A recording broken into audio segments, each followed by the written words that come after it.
Hello lang mga kasira, magluto naman tayo ng ginataang tilapia. Tayo na't magluto!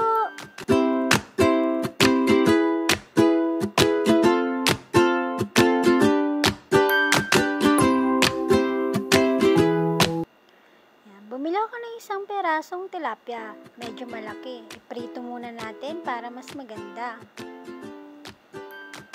Optional to mga kasiram, pwede nyo iprito or pwede namang i-direct nyo na sa paggata. Ako kasi gusto ko ipiprito muna para hindi siya durog na durog.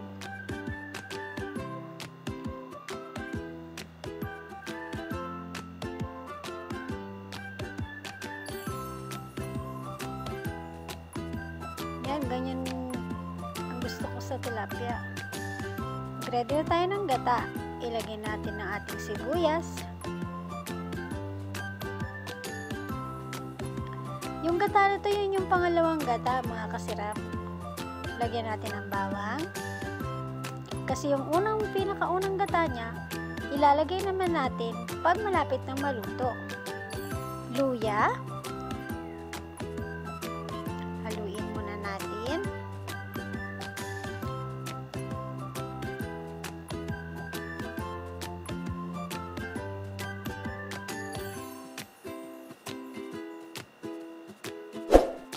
Lagyan natin ng paminta.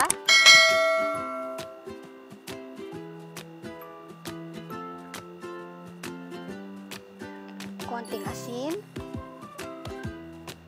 Halu-haluin.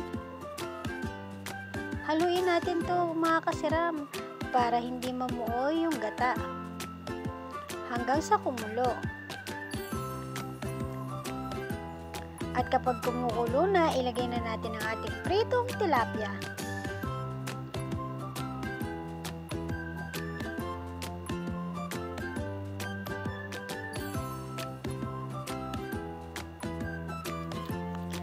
Alam niyo ba mga kasiram na ang tilapia ay high in vitamins B12 which helps your body make DNA, maintains its nervous system, and produce red blood cells.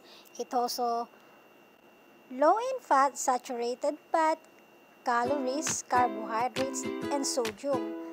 At marami pang iba. Lagyan natin ng pechay.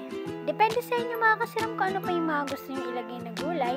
Etong pechay na to, nabili ko lang to, 10 pesos lang. Yung tilapia nga pala, nabili ko lang yan na 64 pesos lang. O diba mga kasiram, sa murang halaga, makakaluto ka na ng masarap na ulam.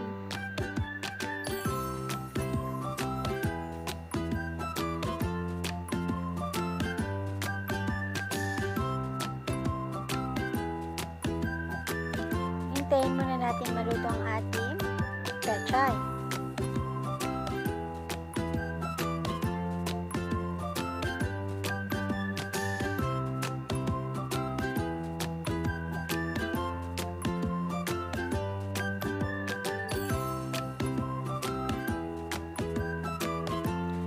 Ilagay na natin ang ating unang gata para mas creamy siya.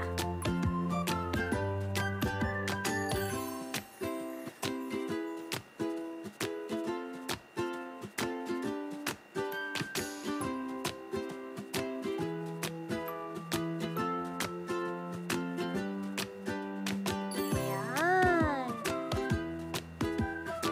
Ready na ang ating ginataang tilapia.